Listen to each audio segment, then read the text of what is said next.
एक समय की बात है, एक छोटे से गांव में नंदू नाम का गरीब किसान रहता था।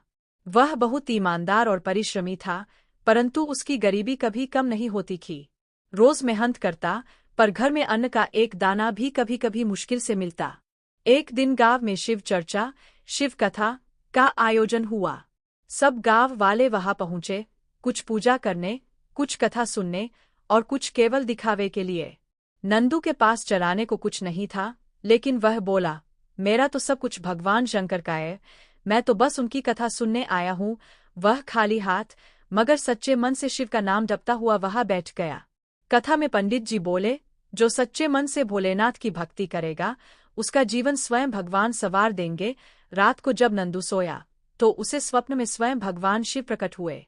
उन्होंने कहा, नंदू, कल प्रातः नदी किनारे जाओ, वहां जो पहली वस्तु मिले उसे अपनाओ, वही तुम्हारे भाग्य का द्वार है। सुबह सुबह नंदू नदी किनारे गया। उसे वहां एक टूटी हुई लोहे की दरांती मिली।